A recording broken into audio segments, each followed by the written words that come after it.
সম্মানিত sir madam, দূরের কাছের যে যেখান থেকে আমার কথা শুনছেন, আমাকে দেখছেন, সবাইকে জানাই অনেক অনেক শুভেচ্ছা এবং ভালোবাসা।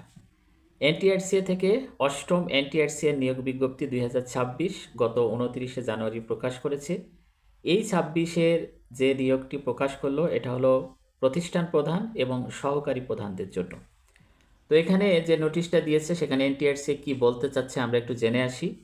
এমপিওভুক্ত শিক্ষা প্রতিষ্ঠান সমূহে প্রতিষ্ঠান প্রধান ও সহকারী প্রধান পদে আগ্রহী যোগ্য প্রার্থীদের নিম্নরূপ অধিদপ্তর ভিত্তিক শূন্য পদে অনলাইনে আবেদন আহ্বান করা হচ্ছে।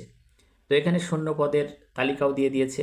অধ্যক্ষ পদে স্নাতক পাস কলেজে মোট শূন্য পদ আছে 584টি, উপাধ্যক্ষ পদে স্নাতক পাস কলেজে আছে 627টি শূন্য পদ, অধ্যক্ষ উচ্চ মাধ্যমিক কলেজে আছে 768টি, প্রধান শিক্ষক মাধ্যমিক বিদ্যালয়ে 3923টি, সহকারী প্রধান শিক্ষক মাধ্যমিক বিদ্যালয়ে 3872টি, প্রধান শিক্ষক পদ নিম্ন মাধ্যমিক বিদ্যালয়ে আছে 504টি, মোট 10,278টি।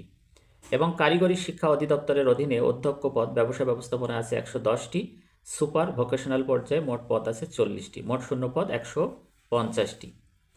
মাদ্রাসা অধিদপ্তরে অধ্যক্ষ কামিল আছে 34টি, উপাধ্যক্ষ 53টি, অধ্যক্ষ 202টি ফাজিল পর্যায়ে, উপাধ্যক্ষ ফাজিল পর্যায়ে 343টি, অধ্যক্ষ আলিম পর্যায়ে 219টি, উপাধ্যক্ষ আলিম পর্যায়ে 377টি, সুপার দাখিল পর্যায়ে 899টি, সহকারী সুপার দাখিল পর্যায়ে 1004টি, মোট 3131টি। এখানে টোটাল শূন্যপদ আছে 13,559টি, অর্থাৎ 3 অধিদপ্তর মিলে। এখানে আবেদনের ক্ষেত্রে কি বলতে চাচ্ছে যে পরীক্ষার আবেদন লিঙ্ক, অর্থাৎ এখানে প্রার্থীকে যে ngi.teletalk.com.bd এই ওয়েবসাইটে তারা ফর্ম পূরণ করে আবেদন করবে এবং বিস্তারিত বিজ্ঞপ্তির যে ওয়েবসাইটে এখানে আমরা দেখতে পাচ্ছি। আবেদন এবং পরীক্ষার ফি জমাদানের তারিখ, আবেদন শুরু হবে 3রা ফেব্রুয়ারি থেকে, অর্থাৎ ফেব্রুয়ারি 3 তারিখ থেকে আবেদন শুরু। আবেদনের শেষ তারিখ ও সময় হলো 19শে ফেব্রুয়ারি রাত 11টা 59 পর্যন্ত। 20শে ফেব্রুয়ারি 2026 তারিখ রাত 11টা মানে 12টার আগেই টাকা জমা দেওয়া যাবে। নিয়োগ পরীক্ষাটা কেমন হবে? এমসিকিউ পরীক্ষা 80 নম্বরের, শিক্ষাগত যোগ্যতা সনদে থাকবে 12, মৌখিক পরীক্ষায় থাকবে 8, মোট 100 মার্কের পরীক্ষা হবে।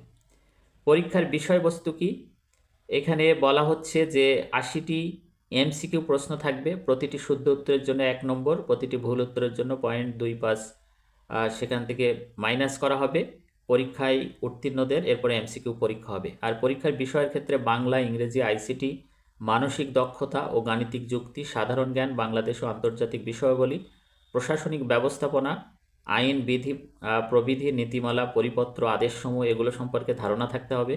আর্থিক ব্যবস্থাপনা এবং অধিদপ্তর অনুসারে নিম্নোক্ত বিষয়সমূহ, এখানে দেখুন মাধ্যমিক উচ্চ মাধ্যমিকের জন্য বলছে সাধারণ শিক্ষা ব্যবস্থাপনা, কারিগরি শিক্ষা অধিদপ্তরের জন্য কারিগরি শিক্ষা ব্যবস্থাপনা ও কারিগরি শিক্ষা সংশ্লিষ্ট মৌলিক জ্ঞান, মাদ্রাসার জন্য বলছে মাদ্রাসা শিক্ষা ব্যবস্থা, আল কোরআন, হাদিস, ফিকা, আরবি ভাষা, ইসলামী শিক্ষা এগুলো সম্পর্কে পরিপূর্ণ ধারণা থাকতে হবে।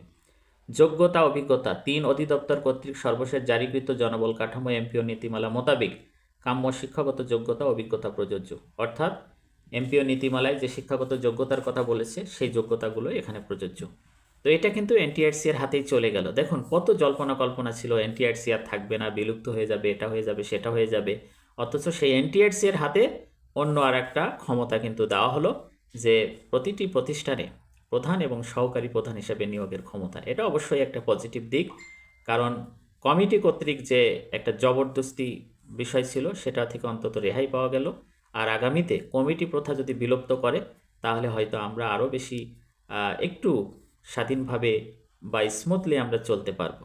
তো যাই হোক, আমরা স্বাগত জানাই আমাদের যে সমস্ত সম্মানিত স্যার ম্যাডামরা আছেন যাদের প্রতিষ্ঠান প্রধান হওয়ার আকাঙ্ক্ষা আছে বা যাদের যোগ্যতা আছে, আশা করি তারা নির্ধারিত সময়ের ভিতরে আবেদন সম্পূর্ণ করে ফেলবেন। তো এটাই হলো আজকের আপডেট। সবার জন্য শুভকামনা, সবাই ভালো থাকবেন, সুস্থ থাকবেন।